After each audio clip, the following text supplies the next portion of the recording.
संस्कारी बहू।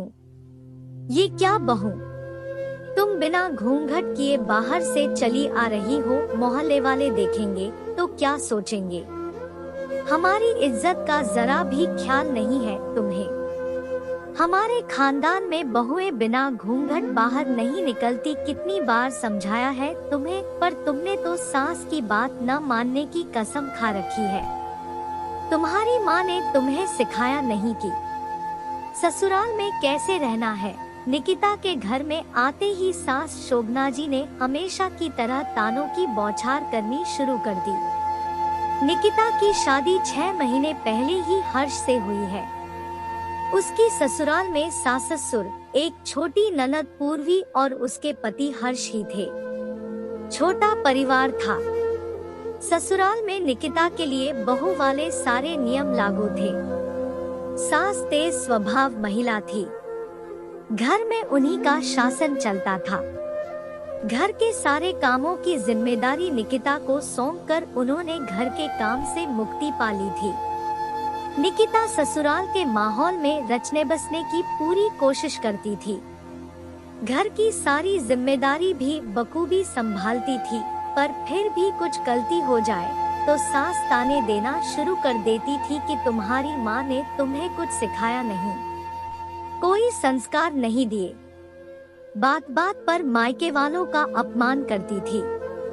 निकिता अपने संस्कारों की वजह से चुप रहती थी और कोशिश करती थी कि उन्हें शिकायत का कोई मौका न दे, ताकि उसकी माँ के संस्कारों पर शोभना जी ताने ना मार सके। निकिता 2 दिन पहले मायके गई थी रुकने के लिए। आज जब हर्ष उसे लेने गया था तो पता चला कि निकिता अपनी मौसी के यहाँ गई थी, जो थोड़ी ही दूरी पर रहती थी। हर्ष वहीं पर रुककर उसका इंतजार कर रहा था कि तभी शोभना जी का फोन आ गया। हर्ष उन्हें बताता है कि निकिता अपनी मौसी के यहाँ गई है। उसके वापस आते ही हम दोनों घर के लिए निकलेंगे। ये सुनकर शोभना जी का गुस्सा 7वें आसमान पर पहुंच गया कि बिना उनकी इजाजत के वह किसी रिश्तेदार के यहाँ कैसे चली गई। फोन पर हर्ष से न जाने क्या बात हुई। हर्ष निकिता को लेने उसकी मौसी के घर पहुंच गया। वो बहुत गुस्से में था। वहां जाकर वो निकिता को भला बुरा कहने लगा और बिना बताए मौसी के यहाँ आने के लिए डांटने लगा और तुरंत ही वहां से चलने को कहा। वहां उसको अचानक इस तरह आया देखकर सभी आश्चर्यचकित थे। सबने उसे समझाने की कोशिश की तो उनको भी अपशब्द कहने लगा। बेचारी निकिता के शर्म और अपमान के कारण आंसू नहीं रुक रहे थे।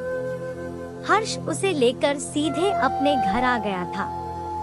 हर्ष के व्यवहार से दुखी निकिता रोते हुए कब घर आ गई थी उसे पता ही नहीं चल पाया था। उस पर घर में कदम रखते ही शोभना जी ने उसे फटकारना शुरू कर दिया। तुम बिना घूंघट चली आ रही हो। एक तो बिना बताए अपने रिश्तेदार के यहाँ चली गई। यही सिखाया है तुम्हारी माँ ने तुम्हें।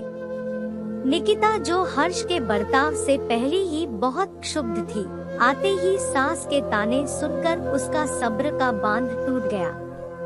वह बड़ी विनम्रता के साथ बोली, मम्मी जी, मेरी माँ ने मुझे बहुत कुछ सिखाया है और ससुराल में कैसे रहना है आप सिखा ही रही है, पर मुझे लगता है कि कुछ संस्कार आपको अपने बेटे को भी देने चाहिए थे कि दामाद होकर ससुराल में किसी के यहाँ बिन बुलाए ना पहुँच जाए।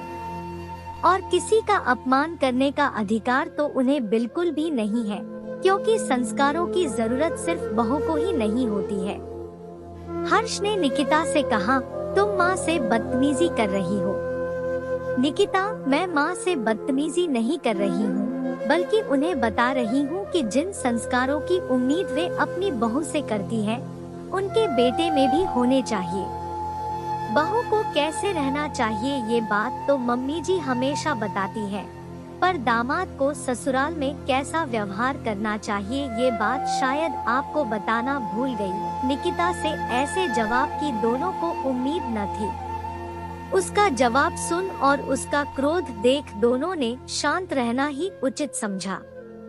शोभना जी ऐसा दोबारा ना होने का आश्वासन दे अपने कमरे में चली गई। दोस्तों, कहानी आपको कैसी लगी कमेंट करके जरूर बताइए, लाइक सब्सक्राइब जरूर करें।